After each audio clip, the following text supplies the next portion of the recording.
Bueno, muchísimas gracias, chicos, chicas, gente. Un placer enorme reencontrarme con ustedes. Buena parte de los que están participando son de Perú, también hay amigos de otros países. Bienvenidos a todos, gracias por el interés, por el entusiasmo. A mí me encanta establecer conversaciones con distintos públicos, puesto que es muy enriquecedor y espero con ansiedad el momento de las preguntas de ustedes como para poder realmente dar respuesta dentro de mis posibilidades a sus verdaderas demandas.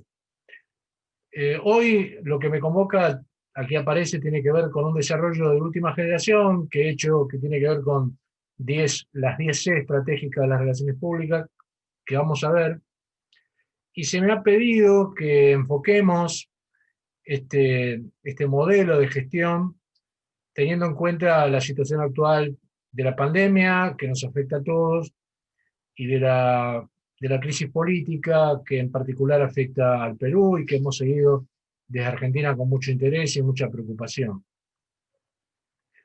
Argentina además es un país que tiene mucha experiencia en crisis económicas y políticas y en ese sentido, de alguna manera vamos generando una resiliencia que nos permite avanzar más rápido en situaciones que quizás en otros países son más duras de atravesar. Efectivamente, ahí están mis datos, no los voy a abrumar con cuestiones de orden personal, pero bueno, sepan que junto con Isván y otros colegas formamos parte de la Red Iberoamericana de Relaciones Públicas, que cubre todos los países de la región, desde Canadá, pasando por Estados Unidos, en Nueva York, en Miami, llegando hasta Argentina, Chile. Quiero decir, de norte a sur, de este a oeste, tenemos representantes en cada uno de los países, incluso en algunos de ellos varios representantes, como es el caso de Perú, donde tenemos ya un equipo muy consolidado de profesionales y donde seguramente vamos a seguir creciendo y estableciendo alianzas estratégicas, porque este mundo actual, y esto ya me sirve de introducción, es un mundo reticular. ¿Qué significa un mundo reticular? Es un mundo de redes. Tenemos que aprender a trabajar en redes. No nos han enseñado a trabajar en redes todavía, nos han enseñado a recibir instrucciones, nos han enseñado a ser amables, a llevar adelante proyectos, nos han enseñado quizás a tener una cierta voz de mando si tenemos que liderar, eh, pero, pero no nos han enseñado, el mandato cultural no incluye el trabajo de la horizontalidad que implica la red, el plano de igualdad y circular que significa una red de profesionales. Trabajar en red significa trabajar cooperativamente. Si alguno tiene una duda de lo que significa trabajar en red, piensa en nuestras neuronas. 100.000 millones de neuronas que tenemos en nuestro cerebro, que son más de todas las estrellas conocidas, trabajan en red. Todas. Los 100.000 millones de neuronas trabajan en red, están conectadas.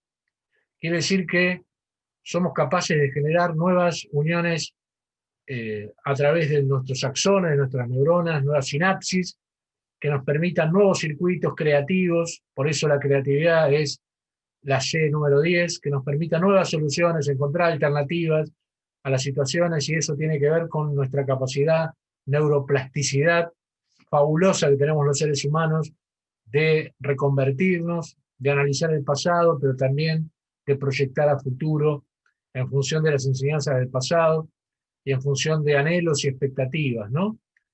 De alguna manera, cuando hablamos de feed forward, un concepto del que ahora se habla mucho, justamente a diferencia del feedback, que siempre referencia a cuestiones del pasado, el feed forward referencia a cuestiones de proyectos futuros. Ya estamos trabajando en el feed forward del próximo año, todos de una manera u otra, con la expectativa de tener una vacuna que ponga fin a esta pesadilla que ha significado la pandemia, a este cisne negro, verdadero cisne negro, como dice el gran Nassim Taleb, eh, que escribió ese libro maravilloso que es El Cisne Negro. Si no lo leyeron, se los recomiendo. Todos los libros de Taleb son fabulosos, pero El Cisne Negro es eso, es algo que no esperábamos, algo que no creíamos que iba a pasar, algo que estudiamos, que que pasó en otros momentos de la historia de la humanidad, pero ahora nos pasó a nosotros y nos pasó de una manera aplastante. Ha cambiado las reglas del relacionamiento económico internacional y todavía estamos transitando, aunque esperamos sea la etapa final, pero estamos transitando todavía momentos de mucha angustia y zozobra en función de la imposibilidad de establecer con claridad metas hacia el futuro. Ese futuro está comprometido por los resultados que se puedan tener en el corto plazo en función de las soluciones que la ciencia pueda aportar en términos de una vacuna y de tratamientos que sean realmente eficaces. Pero también vamos a ver que en toda situación de crisis, y ustedes lo han vivido con el desencadenamiento de la crisis política, en toda crisis de esta magnitud, de esta crisis sanitaria, aparecen las mejores y las peores cosas de los seres humanos. Aparece la solidaridad, aparece el compromiso, la cooperación, la ayuda, la empatía que tiene que ver con el compromiso, como dice Daniel Goleman, ¿no? No solo la empatía con lo que se dice, que es la empatía cognitiva, por supuesto la empatía emocional, que es lo que sabemos que tiene que ver con ponerse en el lugar del que sufre, pero también la empatía que tiene que ver con la ayuda al otro, ¿no? Cuando hablamos de ese tipo de empatía, estamos hablando de colaborar con aquellos que más sufren. Pero también aparecen las mezquindades humanas, y aparecen en buena dosis. Aparecen especulaciones, aparecen los individualismos, aparecen las mezquindades, aparecen una serie de desvalores o disvalores con los que convivimos, pero que de alguna manera se exacerban. Yo releí hace unos meses un libro que había leído de adolescente, así que mucho tiempo atrás, pero que a mí cuando lo leí no tenía la perspectiva de una pandemia, que es el libro de Albert Camus, ¿no? Y cuando uno relee ese libro, se da cuenta que en una crisis sanitaria aparecen también estas mezquindades que terminan generando conflictos, incluso en lo político. Generan un caldo de cultivo para que algunos que tienen intereses sectoriales, factores de poder o grupos de presión puedan aprovechar para obtener réditos, ventajas políticas, y esos réditos y ventajas políticas van en detrimento del interés general.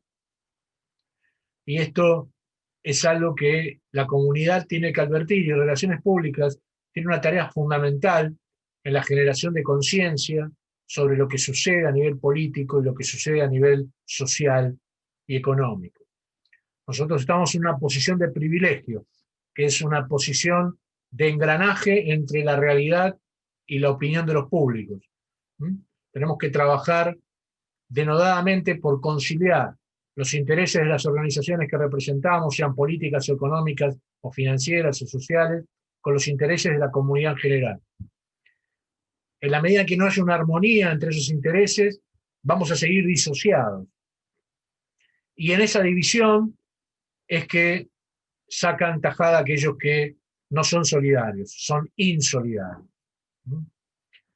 Nosotros, nuestro gran libro de referencia en la Argentina histórico es el Martín Fierro, ¿no? El Martín Fierro es la gran obra gauchesca de la poesía argentina, escrita por José Hernández, y en una de sus párrafos dice: los hermanos sean unidos porque esa es la ley primera, porque si entre ellos se pelean los devoran los de afuera. Qué sencillo, qué genial, qué claro el mensaje, ¿no? Los hermanos, nosotros, los hermanos latinoamericanos, ustedes, los hermanos que viven en un mismo país, los que estamos sufriendo una misma necesidad, los que tenemos valores en común, los que nos identifican determinadas prácticas y hay consenso respecto de quiénes somos, tenemos que trabajar conjuntamente, tenemos que defendernos, tenemos que empoderarnos para hacer frente a veces a intereses mezquinos, que los hay y los seguirá habiendo. Esto no es para rasgarse las vestiduras ni para preocuparse, es simplemente para ocuparse. Bueno, bien, vale como introducción entonces. Vamos a un poco a los contenidos, siempre llevando hacia esta visión, ¿no? De que yo les hablaba, vamos a tratar de llevar hacia el tema de la crisis sanitaria y política, porque sé que eso les interesa mucho y a mí me gusta, dentro de mis posibilidades, satisfacer la demanda de las personas que me escuchan y que me convocan, ¿eh?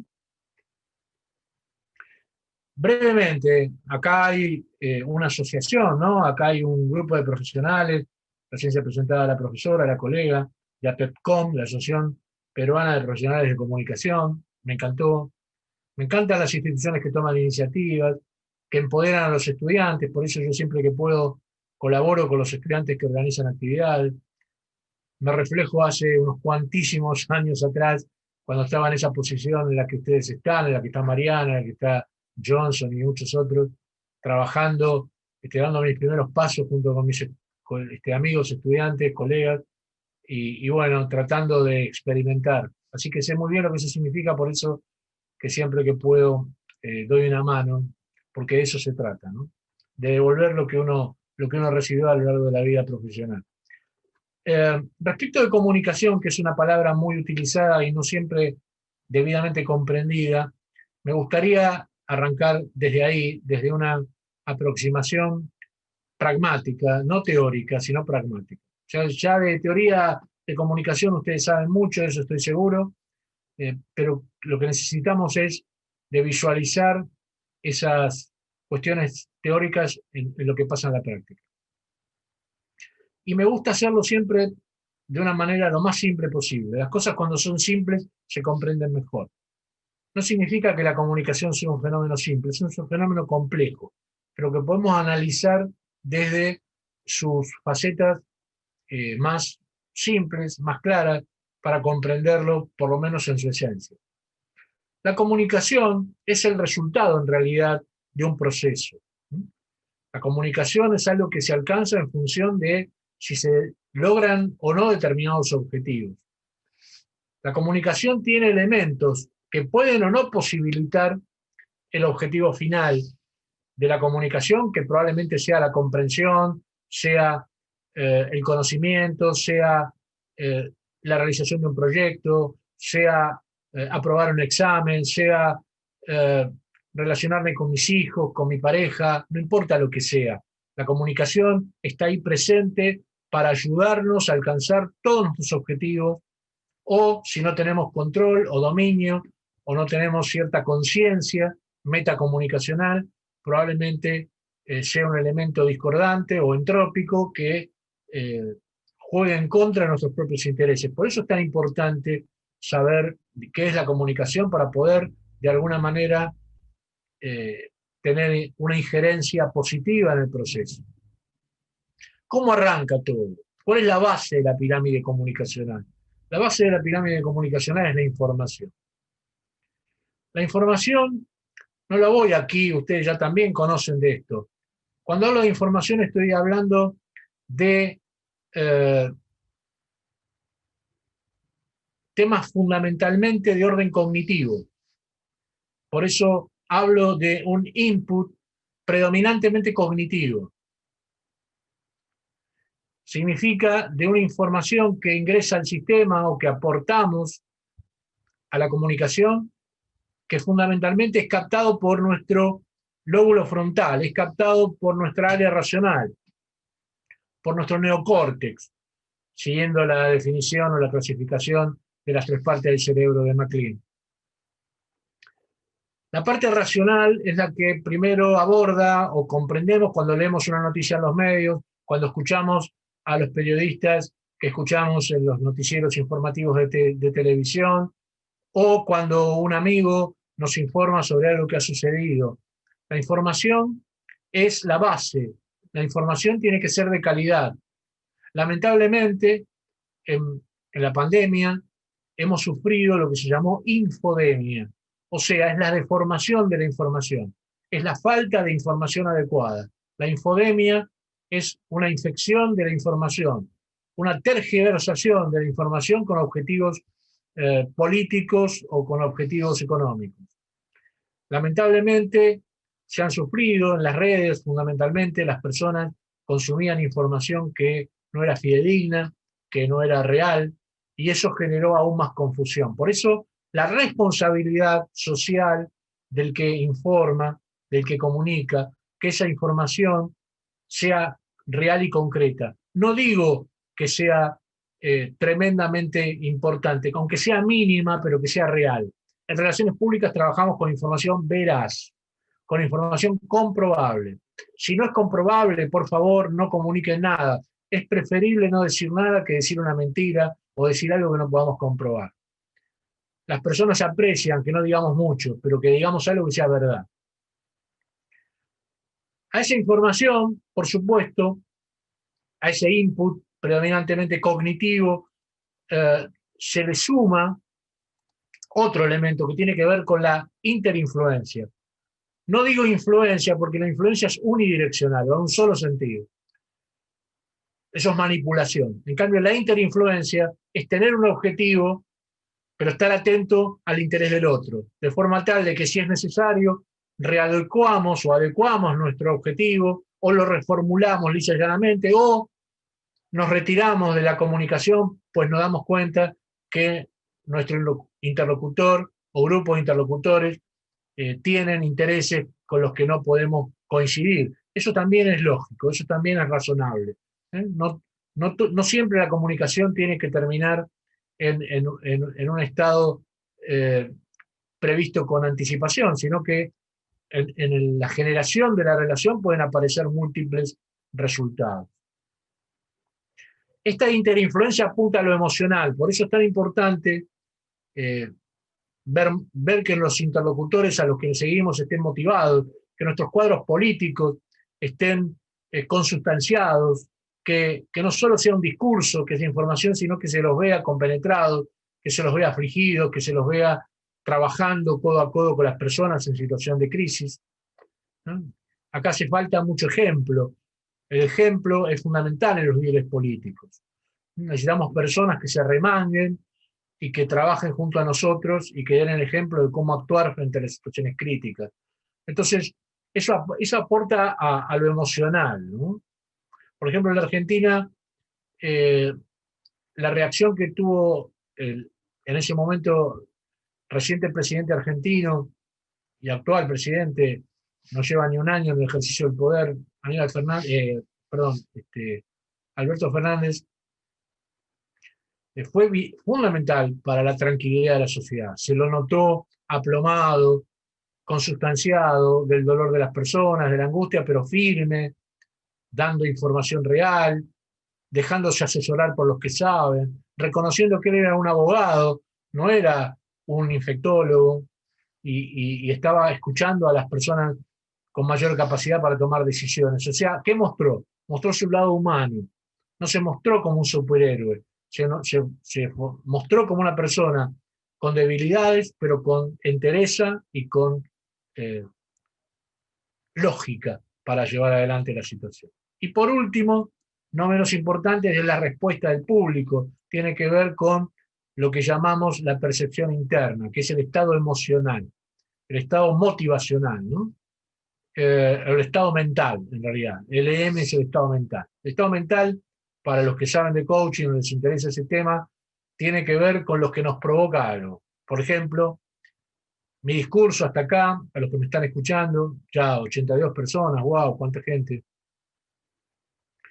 eh, les está generando, bueno o malo, no importa, pero un estado emocional. ¿Qué significa? Que las cosas que yo escucho me impactan de una manera. Me impactan de una manera en función de mis intereses, de mis ideas, de mis opiniones, de una serie de cosas. Todos escuchamos lo mismo, pero no todos reaccionamos de la misma manera, porque las cosas, eso es la percepción, es la unión del estímulo que a través de los sentidos ingresa a nuestro cerebro y de una forma integrada entre lo límbico, emocional, lo reptiliano, que es lo, lo básico, lo intuitivo y lo racional, generan una respuesta integral, que es lo que llamamos estados mentales. Algo me gusta, me agrada, me interesa, me motiva, me da ganas de saber más. Eso es la comunicación. Si estas cosas se dan, es que hay comunicación. Si alguna de estas cosas falla, la comunicación no se produce. ¿Y qué es lo que hubo ahí? Un intento fallido de comunicación. No significa que no vamos a poder en el futuro, pero vamos a tener que reconsiderar. O reconsiderar la información, o reconsiderar cómo interactuamos, o reconsiderar en función del feedback de nuestros públicos para ver de qué manera nos ajustamos a su demanda. Por lo tanto, para ir cerrando este primer bloque, la comunicación desde luego es posible, pero no es preexistente. No cualquier cosa es comunicación. Digo esto por algunos axiomas que respeto, pero no comparto respecto de que todo es comunicación. No, la comunicación es un estado que se puede alcanzar, pero que exige esfuerzo. Debe ser gestionada. Si no se gestiona, no hay comunicación. La comunicación implica un esfuerzo de todos los que participan del proceso. Es un insumo crítico porque es fundamental. Si no hay buena comunicación, no hay buena gestión de gobierno. Es más, si se hacen obras, si se actúa políticamente de manera correcta, pero no se comunica adecuadamente, es como si no se ejerciera favorablemente. Y es un activo, es un insumo relativamente escaso. Esta es otra realidad. Y es un insumo que no se compra en ninguna parte. No se vende en los negocios. Cuando uno necesita combustible, va a una estación y carga combustible. Cuando uno necesita una comunicación, tiene que gestionarla. Tiene que gestionarla con inteligencia. No la puede comprar en ningún lado. Y no puede copiar al otro. Por lo tanto, para resumir, toda comunicación cognitiva, fíjense acá, ¿no? Cognitiva y emocionalmente exitosa es en definitiva lo que genera un estado mental que es el resultado de la sumatoria de micromomentos satisfactorios. Esta parte me pertenece, yo siempre estoy investigando y trabajando para nuevas publicaciones, pero digo, sobre esto estoy trabajando. Este es el resultado de mis últimos análisis, ¿no? Yo tomo, para que ustedes no crean que esto es inspiración propia, sino que tomo el concepto de micromomentos del marketing. Para el marketing los micromomentos son los momentos en que el consumidor se contacta con el producto.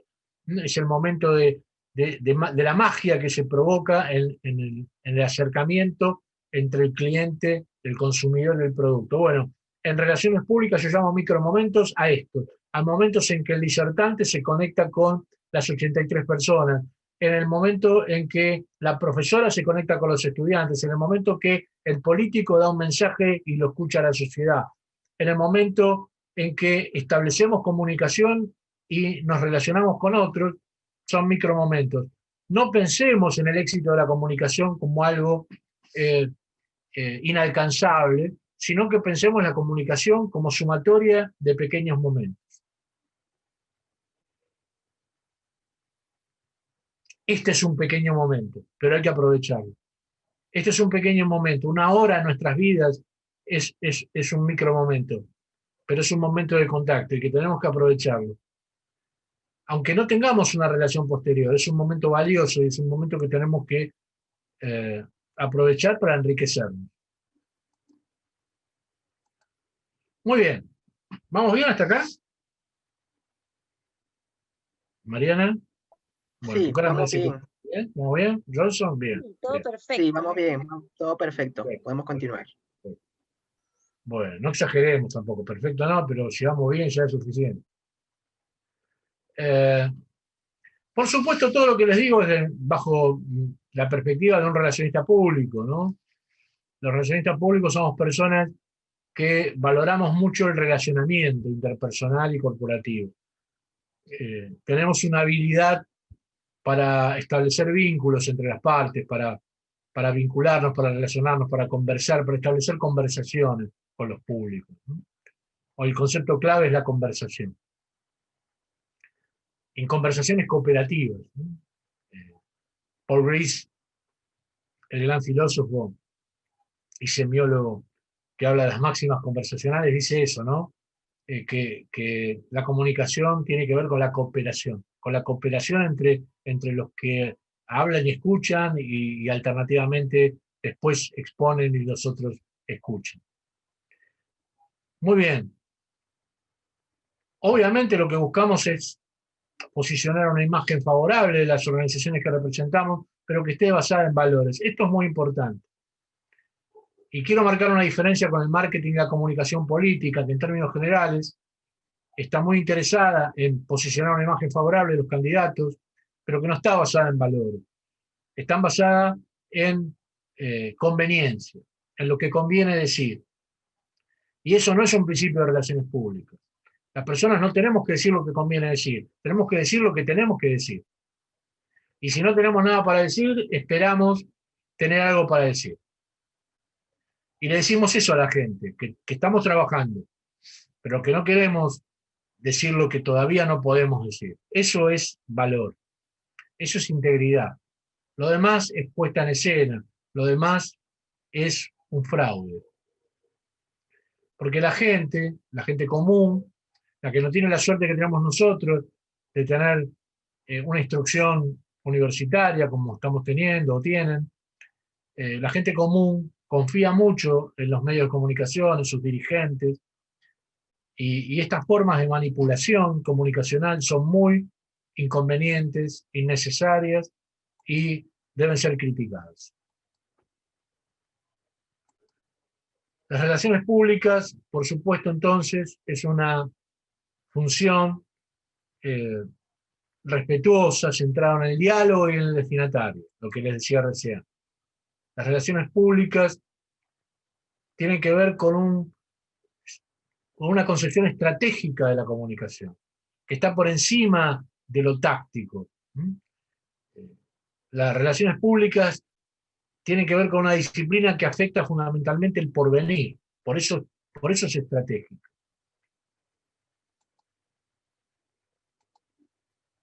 No se preocupen que todo este material que yo les estoy pasando se los voy a dejar a los muchachos para que lo puedan compartir con ustedes.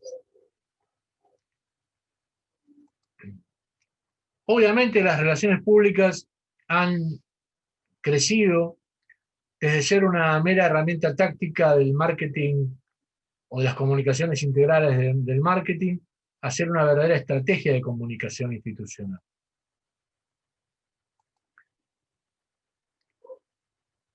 Y en este sentido, ocupamos hoy un lugar de privilegio junto con estrategias dentro de una empresa, como por ejemplo el área de producción o el área de finanzas, para que ustedes vean realmente la importancia de este tema. ¿Cuál es nuestro activo principal dentro de tantos activos que nosotros podemos impulsar?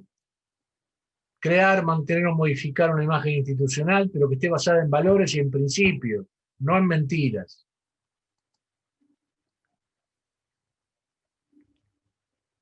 Y el valor prioritario con el que nosotros desarrollamos, o por el que se nos convoca, es generar confianza.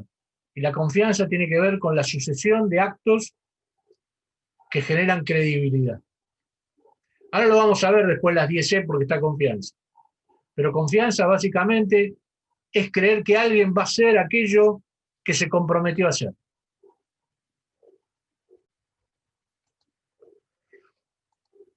Eso es confianza.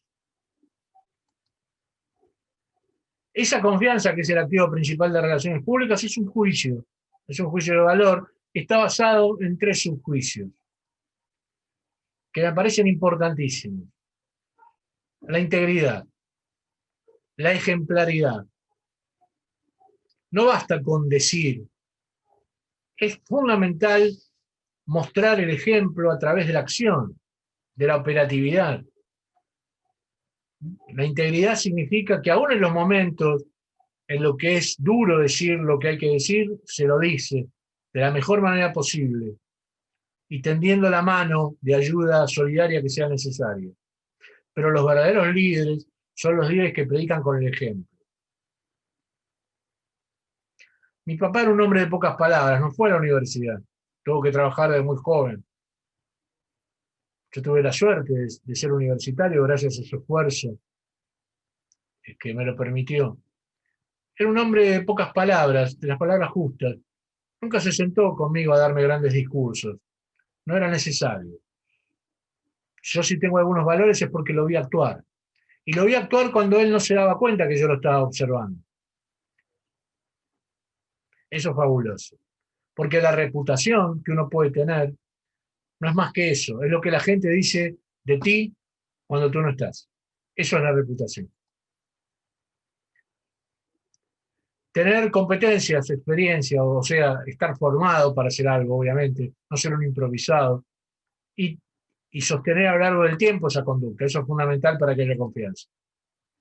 Y tercero, lo que les decía de lo que dice Daniel Goleman, ¿no? De la empatía cognitiva, del entendimiento, de lo emocional, que tiene que ver con lo sentimental, con las emociones y obviamente la empatía compasiva, de la que hablaba hace un rato, en el sentido de ayuda al otro. No esperar que los gobiernos hagan las cosas. Eso es una posición cómoda. Yo lo veo mucho en la Argentina. Pasa algo malo, yo el gobierno no hace nada. No podemos esperar, eso es hipócrita, no podemos esperar que los gobiernos hagan todo. Trabajemos con nuestra porción de realidad. En lo que podamos, ayudemos en lo que podamos. Si todos actuamos así, va a haber un efecto generalizado, va a haber un efecto contagio.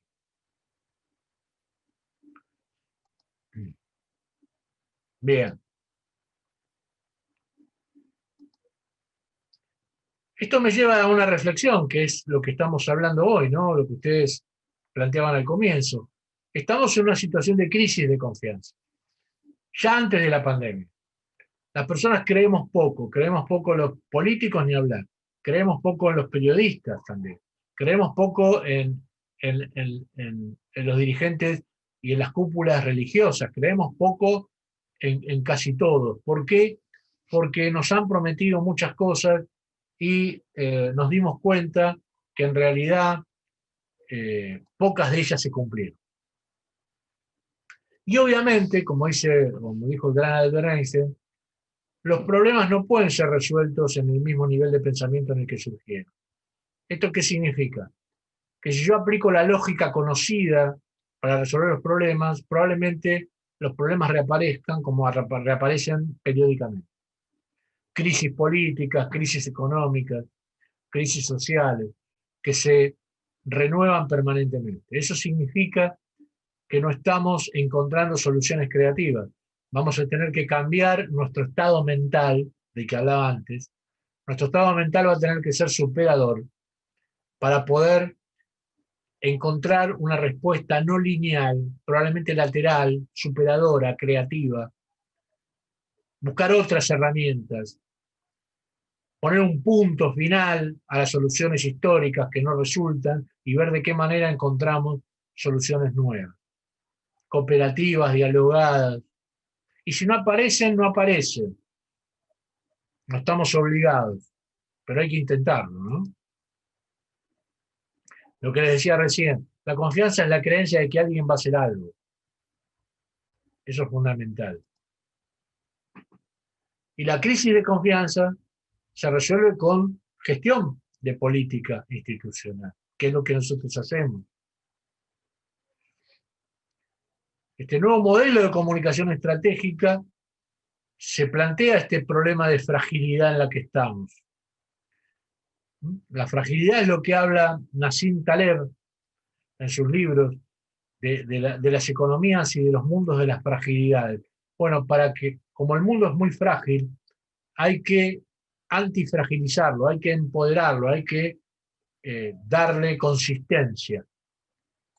En la comunicación, Vilma Loma Ho, la gran doctora en relaciones públicas finesa, nos habla de la comunicación antifrágil, toma este concepto de Nassim Taleb y lo lleva a la comunicación. La comunicación antifrágil no es más que escuchar al otro, no es más que empoderarse en función de las conversaciones que suceden en la sociedad. Escuchar a la gente y vas a tener las respuestas. Vas a tener que interpretarlo, porque a veces las respuestas no son tan claras. Las personas a veces no logran conceptualizar un problema, pero estate seguro que si le prestas atención vas a encontrar mejores herramientas para resolver esos problemas. Y ahora sí,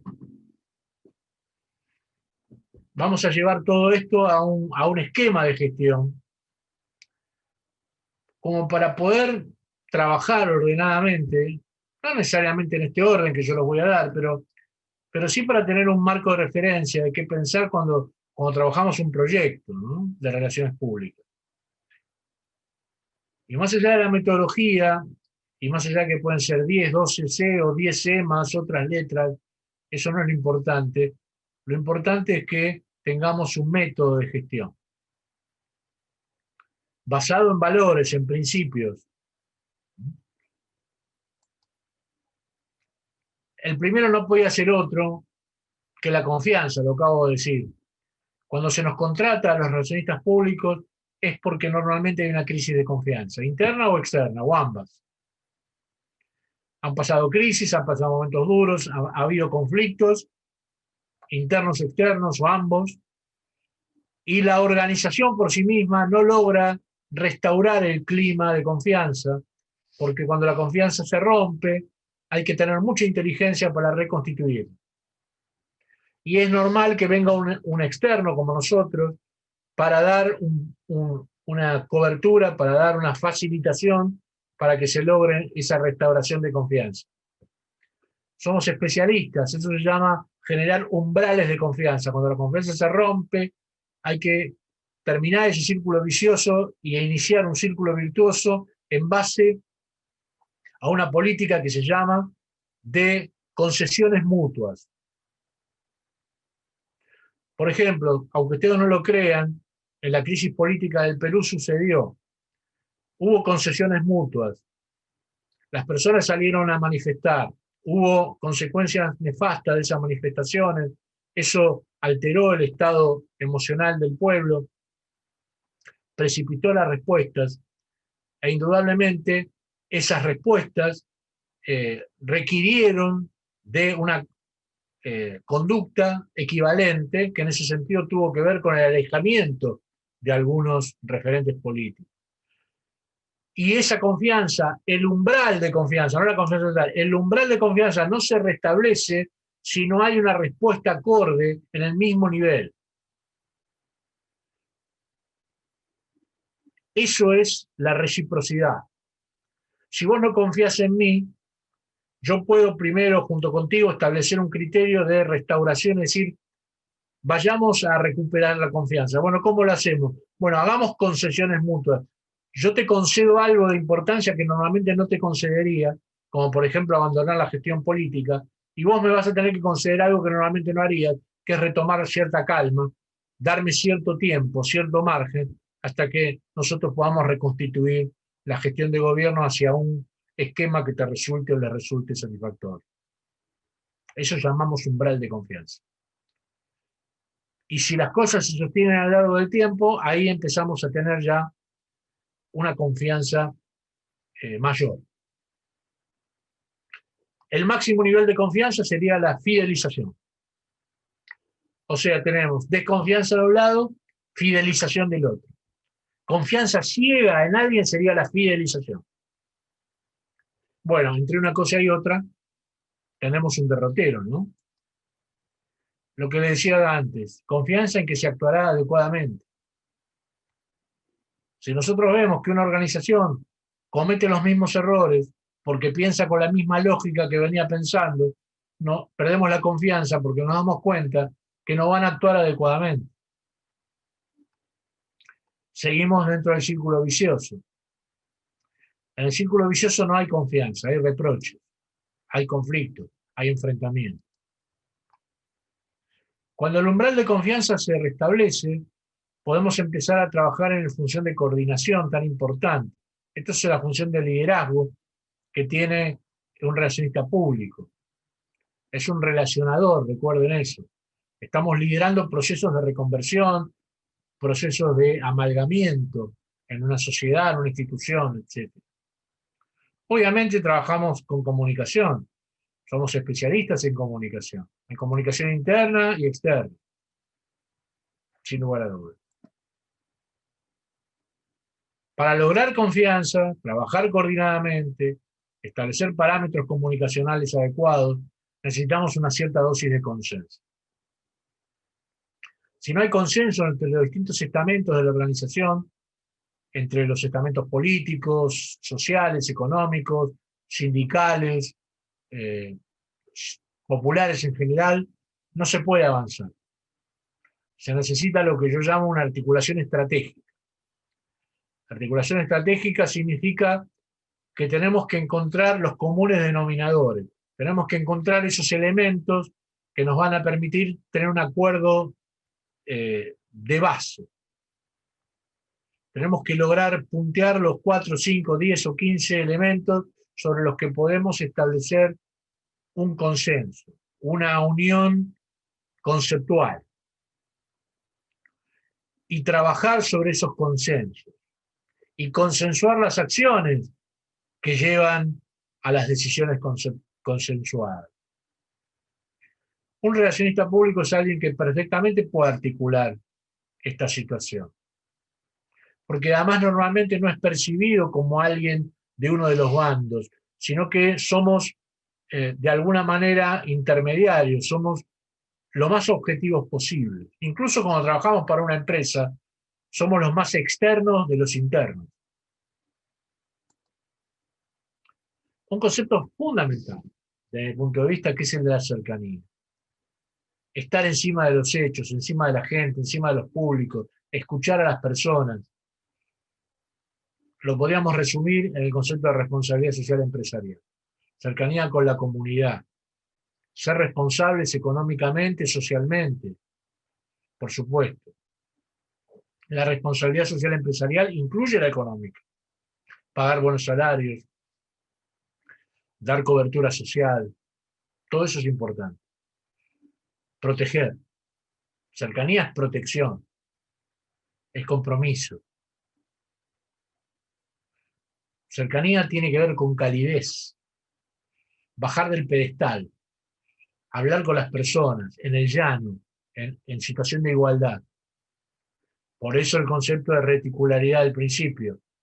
En las redes no hay puestos. Hay funciones que se cumplen con el propósito de aunar criterios, no de mandar. En las redes no queremos mandar, queremos resultados. Cooperamos, nos gusta cooperar. La cooperación es lo opuesto a la competencia. La competencia es desgaste. Se liman unos a otros. A veces se sacan los ojos cuando compiten.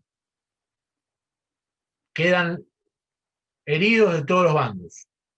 La cooperación, al contrario, es reconstrucción, es búsqueda de consensos y tiene que ver con lo que llamamos actualmente, podríamos decir, política de triple impacto, ¿no? Cuando hablo de política de triple impacto, que está tan de moda, estamos hablando de impacto económico, por supuesto. Cuando hablamos de trabajadores, los trabajadores necesitan tener buenos salarios, si no, no pueden satisfacer las demandas de ellos mismos y sus familias. O sea, el impacto económico es importante. Que sean, además, fundamentalmente responsables en el impacto social. Colaborar con la sociedad a través de la responsabilidad social y también y fundamentalmente en lo que significa el impacto ambiental. Hoy las comunidades estamos prestando atención a qué pasa con los recursos no renovables, con nuestro ambiente, con la calidad de nuestro aire, del agua que bebemos, de las condiciones de vida, por nosotros, por nuestros hijos y por nuestros nietos. Obviamente la coherencia es fundamental. Yo les decía antes, el ejemplo, actuar de acuerdo a un criterio, no decir una cosa y hacer otra, sino que pensemos primero lo que vamos a decir y una vez que lo pensamos, actuar en función de eso que pensamos. No actuar sin pensar, no actuar impulsivamente. Las conductas impulsivas normalmente no son las más aconsejables. Fundamentalmente cuando el impulso es negativo hay que evitarlo. Si el impulso es positivo, bueno, adelante. Pero si es negativo, se implica confrontación, hay que evitarlo, hay que postergarlo y pensar bien lo que vamos a decir.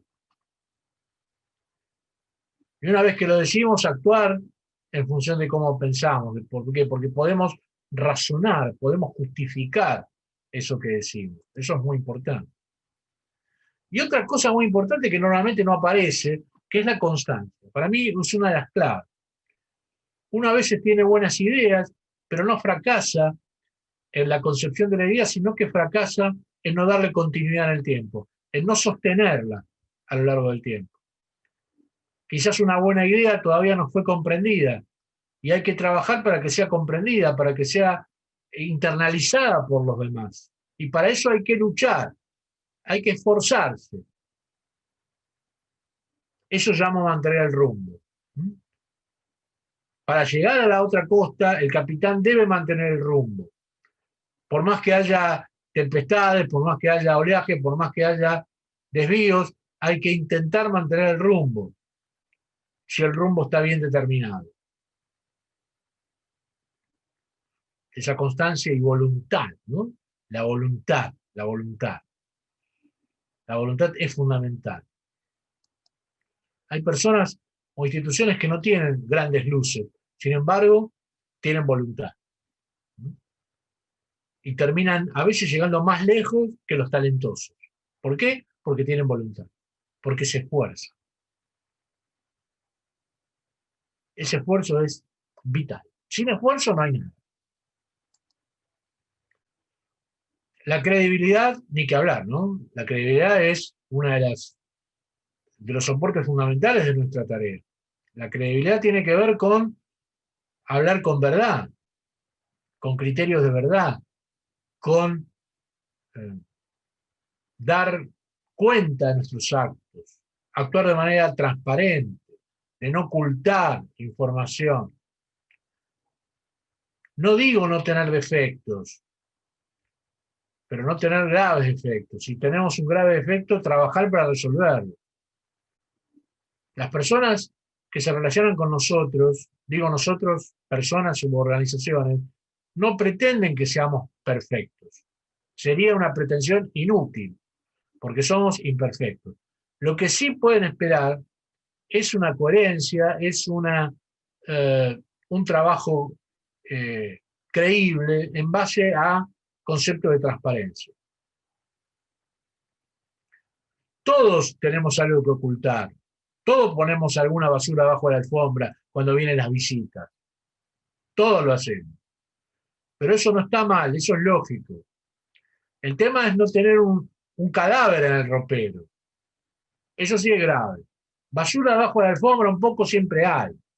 Tampoco me voy a poner a revisar cuando yo voy de visita a un lugar que hay adentro del botiquín de su baño. Eso no es una buena costumbre. Seguramente algo desordenado habrá, pero eso es lógico. No estoy hablando de eso. No estoy hablando de imperfecciones. Estoy hablando de ocultamientos graves.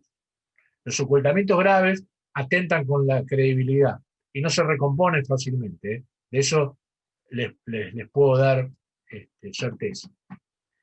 Y por último, y no por eso menos importante, es la creatividad. Este es un mundo demasiado duro para seguir pensando linealmente. Por eso la importancia del pensamiento lateral, del pensamiento novedoso. Hay algo que en neurociencia se llama memoria intuitiva, la memoria implícita. La memoria implícita dice que en realidad nada de lo que creemos es producto de la casualidad, sino de la causalidad. Es producto de lo que hemos incorporado a nuestra mente. Si nosotros somos capaces de estudiar, de profundizar, de indagar, de tratar de asociar conocimientos, esos conocimientos nos van a hacer mejores personas y mejores profesionales.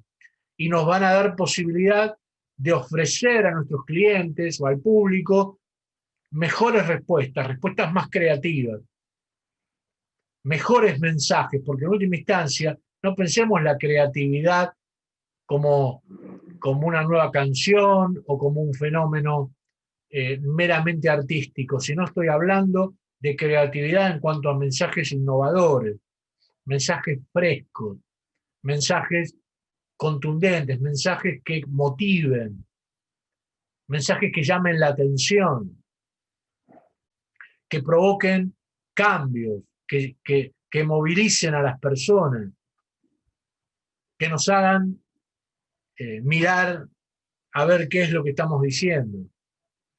Y para ser creativos tenemos que trabajar fuerte. Tenemos que trabajar fuerte en el conocimiento de la realidad y en empoderarnos con información, con conocimiento, con teoría, con diálogo. Todo eso es posible y empiezan a aparecer soluciones innovadoras, ¿no? En última instancia, una solución innovadora tiene que ver con una respuesta que nunca se dio hasta ese momento. Y créanme que eso es absolutamente necesario. Así que, bueno, muchísimas gracias por el interés, por la atención con la que me escucharon. Y obviamente voy a redondear esta presentación si tengo 5 minutos más. Mariana Johnson, o ya estoy muy sobre la Sí, hora. sí, puede ¿Tengo? continuar. Va, Sí, bien, es correcto. ok. Fíjense, vayamos hacia esta parte final en el sentido de analizar algo básico, que es la identidad, que es lo que somos, que es la fuente de toda acción. La identidad tiene que ver con nuestra personalidad. Nuestra personalidad es compleja, pero tenemos que analizar cuáles son lo que yo llamo atributos identitarios clave. Atributos identitarios clave. Ahí está Ana Carolina Negrete, que es una amiga. Si puedes hacerla entrar, Johnson, te lo agradezco. Sí, se Sí, le ya la está. aceptamos, ya entró a Ah, sala. está perfecto. Perfecto. Entonces, esa personalidad tiene que ver con la identidad. Hay que trabajar sobre esto. La autopercepción normalmente es la percepción que tenemos nosotros mismos, las organizaciones en las que estamos. Esa autopercepción a veces está limitada por ciertas zonas grises que hay que trabajar con coach, con consultores de relaciones públicas, hay que trabajar para echar luz a problemas que tienen que ver con lo nuestro. Antes que nada, tenemos que trabajar en nosotros mismos. Voy a tomar para los varones, fundamentalmente, que son más futboleros, ya que hoy estamos tan impactados en la Argentina por la muerte de Maradona y el fútbol, lo que significa para los argentinos el fútbol y para toda la región también, por supuesto. Y ustedes los peruanos, obviamente, que también aman el fútbol, digo, pero los directores técnicos dicen algunos que para armar un equipo primero hay que empezar armando la defensa. Bueno, esto pasa igual, en una empresa es igual. Antes de hacer goles, antes de salir a vender, primero hay que trabajar en la propuesta interna. Hay que trabajar en la coherencia, hay que trabajar en la conformación de equipo, en cooperar, en tener una propuesta de valor. Y solo después que se tiene todo eso, de que vale la pena, salimos y comunicamos. Salimos a ofrecer, salimos a vender, salimos a establecer relaciones con el público, a proyectar esto que somos. Eso es la imagen institucional proyectada, que está basada en cuestiones físicas, conceptuales y valorativas. Y por supuesto, estas dos facetas son de alguna manera variables controlables. Pero hay una tercera esfera, una tercera pata de esta mesa, que tiene que ver con lo que llamamos imagen institucional percibida. ¿Percibida por quién? Por los públicos. Esa percepción operacional de cómo opera esa empresa, esa institución, esa persona, ese político, es lo que llamamos en política opinión pública, o de un cliente la imagen de un producto o de una marca. Eso es lo que nos provoca un feedback que impacta en la interpretación que la organización tiene de esta respuesta. A veces la respuesta de los públicos nos toman por sorpresa, como puede haber pasado en Perú. Las personas reaccionan de una manera imprevista, generando una ruptura y generando un cambio, o posibilitando un cambio. Pero en definitiva, si esta imagen institucional percibida es sólida, si esta imagen percibida es favorable, no digo que genere fidelidad, pero sí que genere confianza. Si nosotros logramos que los públicos con los que nos relacionamos confíen en lo que nosotros les decimos, en lo que nosotros vendemos, en lo que nosotros nos comprometemos, ahí vamos a tener un valor fundamental, un activo fundamental, que es un activo inmaterial, pero es nuestro capital simbólico. ¿Qué está acá? Lo que yo les decía antes, la reputación, el prestigio. Esto es lo que la gente piensa de nosotros, esto es lo que la gente piensa del gobierno, esto es lo que la gente piensa de las empresas. Eso que piensa es el estado eh, mental del que hablábamos antes, ¿recuerdan? Es la simbiosis entre la información que recibió y cómo nos relacionamos con ese público. Esa información más el relacionamiento impactó en la percepción de los públicos de una determinada manera, generando un estado mental positivo, negativo o neutro, pero que en definitiva si es positivo, es claramente un capital simbólico porque es un capital que nos asiste. Para eso estamos. Si nosotros no somos capaces de generar confianza, reputación, pues no habremos hecho nuestro trabajo.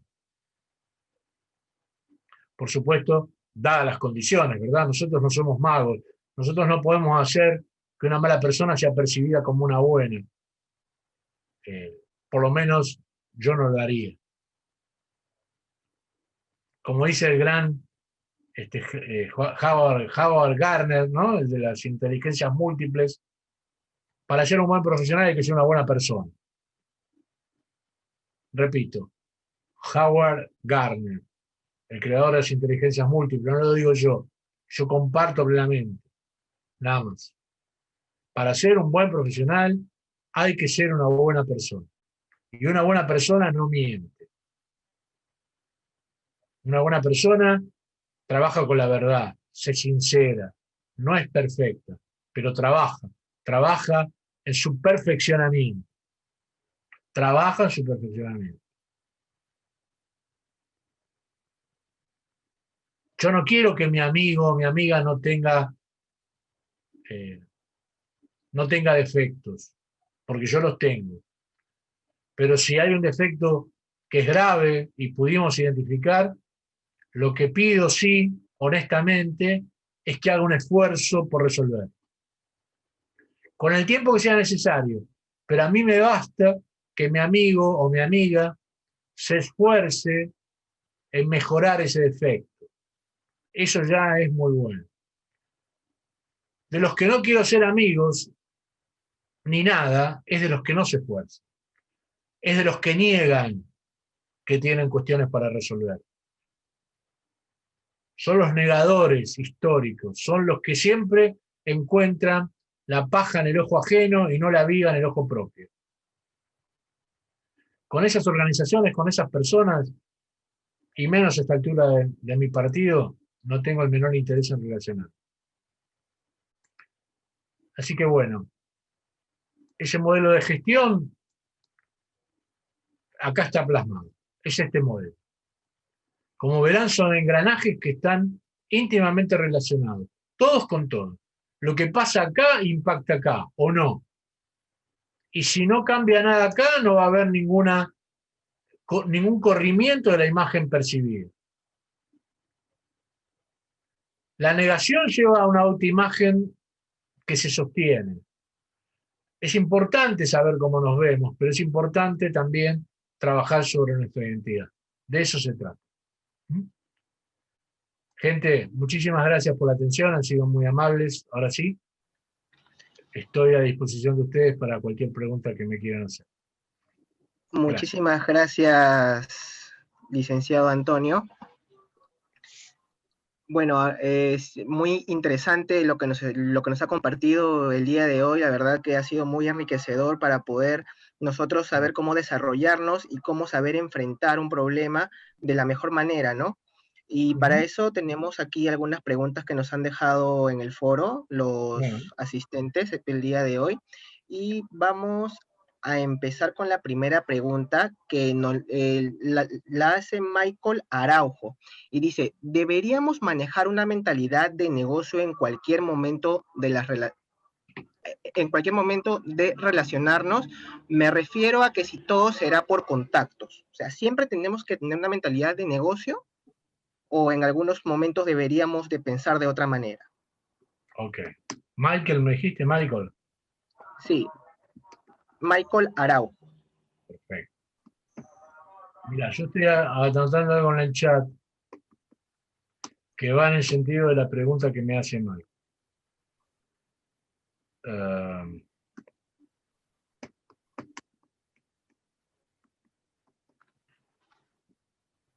Hay un libro que es un libro revelador, que se llama El poder de las relaciones, de John Maxwell, del gran John Maxwell. Ese libro para mí siempre ha sido inspirador. Me ha dado inspiración para muchos de mis escritos y mis pensamientos.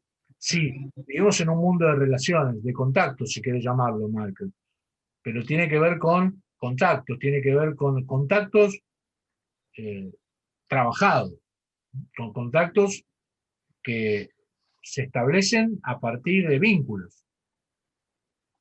Conocer a alguien no es un contacto. Conocer a alguien, en todo caso, es una primera instancia, pero un contacto es tal en la medida en que hay relacionamiento y conocimiento mutuo. ¿Por qué? Porque a partir del conocimiento mutuo hay confianza. Y si hay confianza, hay negocios o relacionamiento o lo que sea, en función de la relación que estés abordando. Pero efectivamente, si tú lo que quieres es crecer en el mundo de los negocios, tenés que generar confianza en tus clientes. Confianza en que lo que ofreces es valioso. Que ellos confíen en tus promesas. Que confíen en tu palabra. Tenemos que volver a las raíces. Yo hablé hoy de mi papá, hoy lo voy a volver a mencionar. Después lo voy a hablar con mi analista, ya lo mencioné 2 veces. Pero digo, después lo charlo con Ana. Digo, qué sé yo, mi viejo, por ejemplo, no creía en que había que firmar ningún contrato, creía en la palabra. Si él se comprometía, no había contacto, no había contrato de por medio. Yo recuerdo decir a mi papá que mi mamá le decía, pero bueno, escuchame, no podemos, y él decir, pero me comprometí. Eso es el valor de la palabra. Lo hemos perdido. Hoy incluso firmamos un convenio y ni siquiera estamos seguros que se vaya a cumplir. Bueno, esa confianza, retomar la confianza, es un valor, es un trabajo que tenemos que hacer, ¿no? Sí, es muy cierto eso. Ahora la palabra ha perdido mucho su valor. Y es muy Ha cierto lo que perdido usted su dice. valor, pero ha perdido su valor por el mal uso que hicimos nosotros, no porque vino un extraterrestre y nos llevó la palabra para otro planeta. No, somos nosotros los seres humanos que hemos hecho un mal uso de la palabra. La palabra, correcto. Y es ahora el trabajo para poder volver a generar esa confianza en las personas al momento de que nosotros decimos algo o prometemos algo. Sí, y pequeñas cosas, amigo Johnson, pequeñas cosas. Digo, yo cuando termine esta charla les voy a mandar mi presentación. Muchísimas gracias, estaremos muy No agradecidos. la no voy a hacer lo que hacen muchos, que no la mandan. Y eso es tener palabra. Y si no te la quiero dar, no te la ofrezco. Y Exacto. si me comprometo a que voy a dar una charla acá, a no ser que me pase algo grave, no te voy a poner una excusa que no voy a estar acá, cuando en realidad quiero ver, me había olvidado que jugaba Argentina y entonces me voy a ver el partido y les digo que me siento mal. Eso es palabra. Palabra es tomar los compromisos, aunque sean pequeños. Recuerden, sumatoria de micromomentos. Yo les dije en un momento, Una comunicación cognitiva y emocionalmente exitosa tiene que ver con la sumatoria de micromomentos de comunicación. Si vos sumás eso, vas a generar confianza. Tenés que ir sumando de a poco. Sí, estamos de acuerdo. La confianza también usted manifestó que era parte de las 10C, la confianza, la comunicación, la cooperación, para aprender a trabajar en equipo, para poder desarrollarnos con el resto de personas. Ahora vamos a pasar a la siguiente pregunta que la ha hecho nuestro compañero César Augusto Guerra Tito. Y él dice que si usted cree que las relaciones públicas perdieron su esencia natural, se refiere a que más o menos en el argumento de hoy en día, los políticos o las autoridades solo trabajan por su bienestar, para ver para ver su imagen, por su propia identidad y no por el pueblo, por la sociedad. ¿Cree usted eso? Buena pregunta del amigo César. Sí, yo diría lo siguiente, vamos a tratar de sustentar. El concepto es persuasión, de eso estamos hablando. Nosotros somos persuasores, nuestra función es persuadir. Ahora, el tema es cómo lo hacemos. ¿Qué es la persuasión? La persuasión, más que nada, es influenciar. Es influenciar en el otro y es influenciar en nosotros mismos. Ahora bien, esa persuasión que es lícita,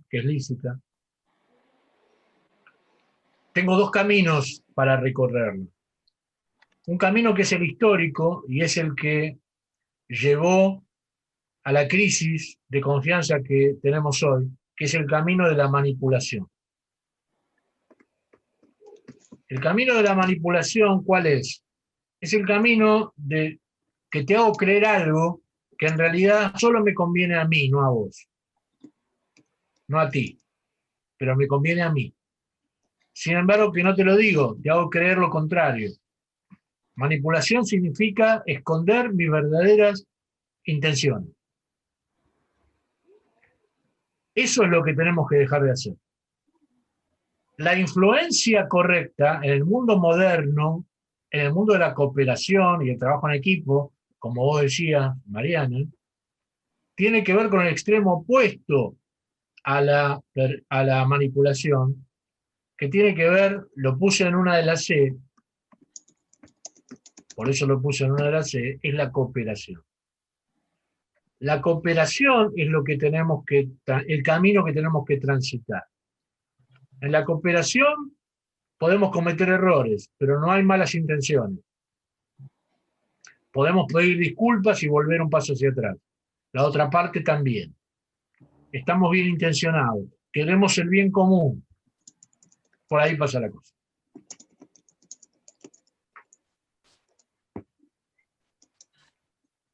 Claro, tiene mucha razón en eso. Y volviendo un poquito al tema de la confianza y basándonos un poquito en lo que, en la pregunta que nos han hecho anterior, eh, seguimos con lo político, ¿no? Digamos, por la crisis política en la que estamos actualizando actualmente en el país, ¿no? Sería bueno como para recuperar el umbral de confianza con las personas, que los políticos salgan y asuman sus errores como parte de una forma de darle esa confianza para la población y hacer sentir de que realmente están arrepentidos por lo que han hecho, o salir y seguirse lavando las manos como lo hemos estado viendo en algunos casos, ¿no? Muy buena observación, muy buena observación. Coincido plenamente. Cuando uno comete errores, cuando un Estado comete errores, aunque no haya sido error de uno, el que asume la conducción del Estado debe pedir disculpas a la sociedad por esos errores, aunque no los haya provocado. Porque en ese momento representa al Estado, Es el que está al frente.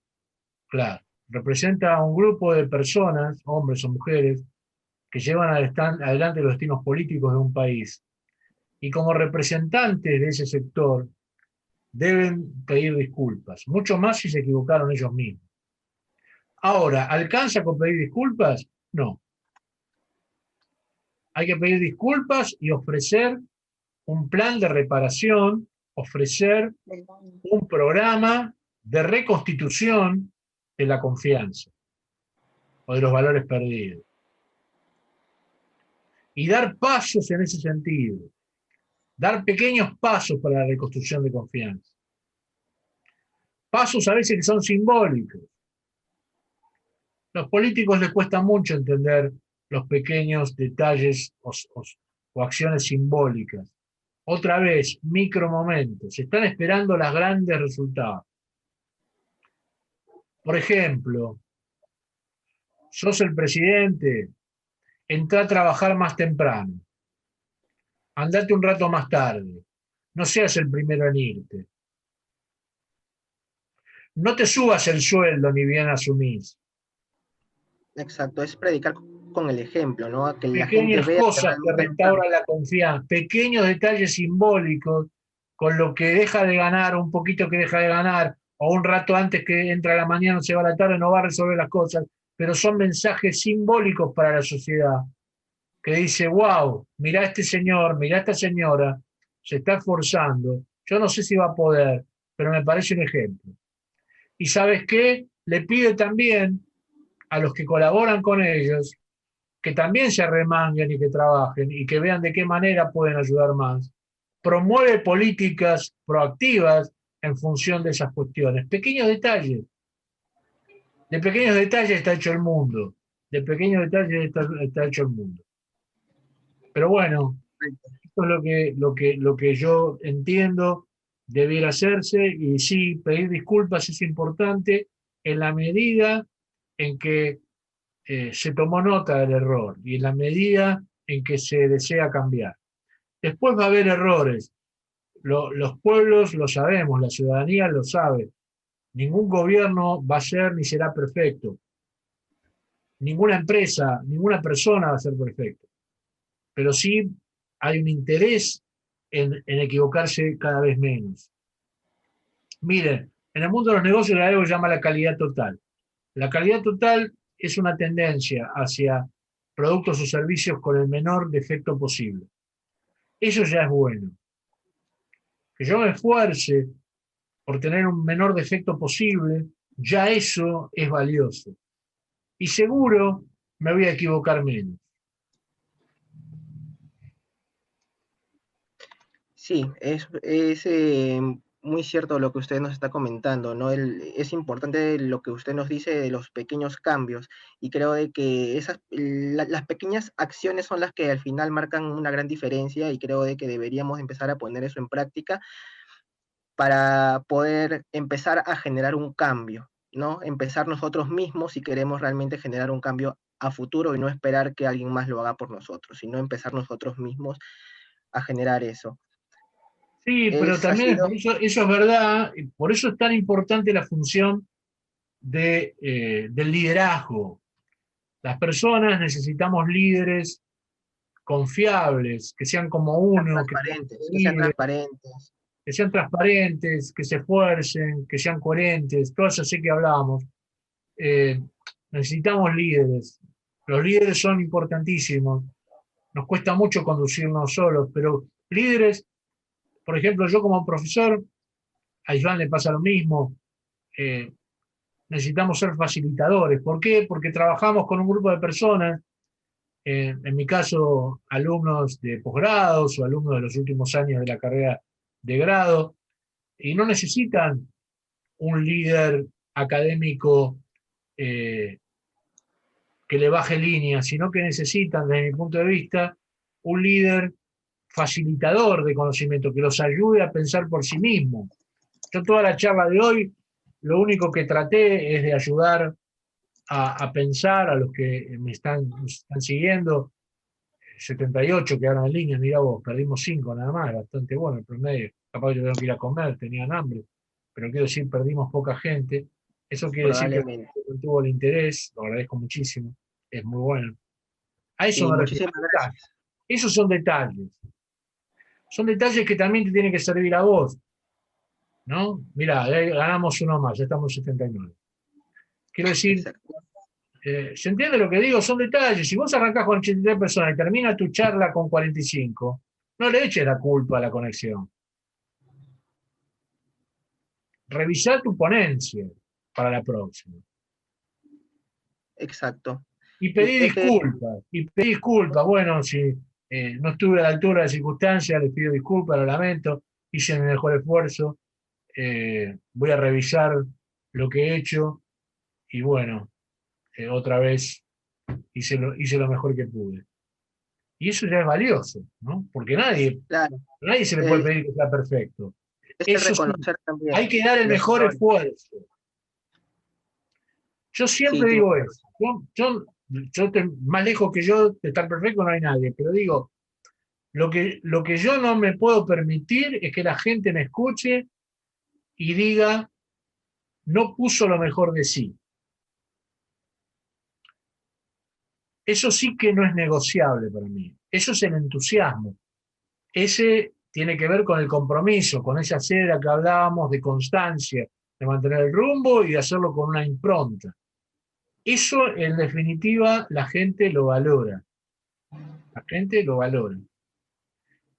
Pero hay que esforzarse. Hay que dar el mejor esfuerzo. Eso es muy cierto. Para todo lo que se haga hay que siempre dar lo mejor de nosotros para que las cosas se puedan hacer bien y es para sentirnos nosotros mismos satisfechos de que Bueno, hemos dado lo mejor de nosotros, ¿no? No quizás para que el resto nos vea, sino para que nosotros mismos sintamos esa satisfacción de que nos hemos esforzado y hemos logrado hacer algo verdaderamente bueno.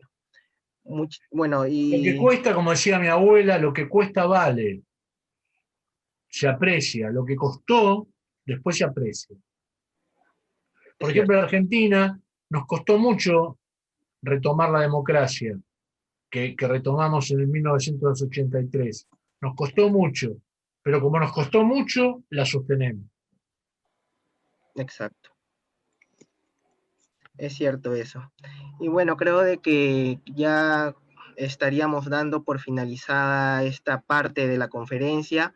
Agradecemos mucho de verdad que haya estado con nosotros aquí, que haya podido compartir su experiencia, su sabiduría con todos nosotros y darnos esas herramientas para que podamos seguir desarrollándonos como comunicadores y para los que realmente se estarían inclinando por las relaciones públicas, tengan un poquito más de sabiduría en esta parte, ¿no? Y puedan realmente inspirarse un poco más a fomentar un cambio en esta parte. Muy agradecido en El nombre agradecido soy de... yo, un saludo muy fuerte a todos. Iván, querido, te deseo lo mejor en tu charla, en tu parte. Lamentablemente ya acá en Buenos Aires son las 10 menos 20. Ahora que hacemos todo en nuestras propias casas, mi familia me reclama para la cena y para estar un rato juntos. Estuvimos todos desperdigados en la misma casa, pero no tuvimos punto de contacto durante todo el día, así que yo te pido disculpas, Iván, igual conozco tu pensamiento, te deseo lo mejor, un saludo para todos ustedes y estamos viendo en cualquier momento. Y Muchísimas gracias. power con la comunicación.